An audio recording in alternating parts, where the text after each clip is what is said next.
Bonsoir à tous et toutes, bienvenue à Perspective. Aujourd'hui, c'est la fin du Ramadan, mois de jeûne et de prière que les musulmans observent. À cette occasion, le pape François a écrit un message aux musulmans, signé de sa main, pour exprimer son estime et son amitié, alors que traditionnellement, c'est le Conseil pontifical pour le dialogue interreligieux qui le publie. Le pape souligne que musulmans et chrétiens ont en commun le souci de la famille. Le thème de réflexion de cette année porte sur la promotion du respect mutuel à travers l'éducation des jeunes. Le texte intégral de son message est sur notre site cestleslumieres.tv.org. Et toujours au Vatican, aujourd'hui, un motu proprio du pape François a été publié pour prévenir et lutter contre les activités illégales dans le domaine financier. Ce texte renouvelle l'engagement du Saint-Siège contre le blanchiment d'argent. Il renforce le pouvoir de l'autorité d'information financière, l'AIF, en matière de surveillance et de réglementation.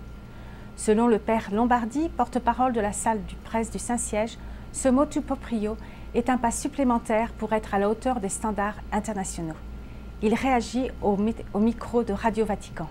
Motu proprio, c'est un instrument important car avec cette forme de document, le pape étend la valeur des lois qui en soi sont faites pour l'État de la cité du Vatican dans un sens strict, mais alors ces lois sont étendues dans leur valeur à toutes les institutions qui dépendent du Saint-Siège, aussi s'ils ne sont pas physiquement présents dans l'état de la Cité du Vatican. La 31e Convention des Chevaliers de Colomb est terminée. Ce matin, une très belle messe de clôture a été célébrée à l'intention des chevaliers décédés et a été marquée par la présence d'une relique du pape Jean-Paul II.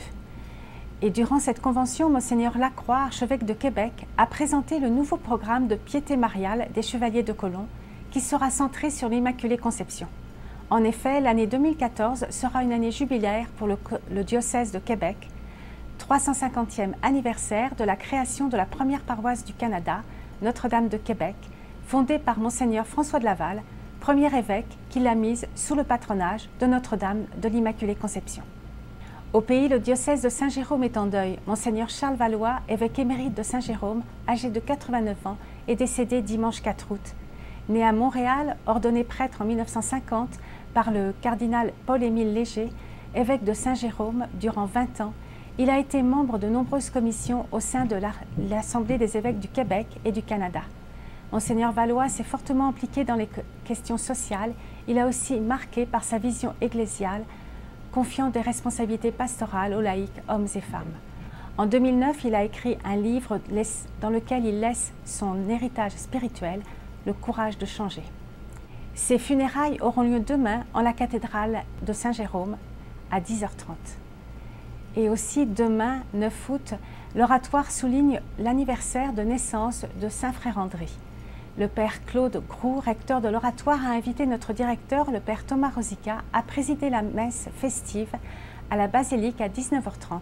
Cette Eucharistie sera suivie d'une procession au flambeau. Et ce samedi 10 août, le père Rosica présidera aussi la messe à la crypte qui sera retransmise en direct comme à l'accoutumée. Pour plus d'informations, voir le site saintjoseph.org. Et toujours à Montréal, le festival spirituel à la chapelle du Bon Secours se poursuit avec la pièce Sainte-Thérèse, écrite par Michel Pascal et interprétée par plusieurs actrices en français et en anglais. Une des actrices, Justine Thibaudat, se confie à notre collègue Koivu.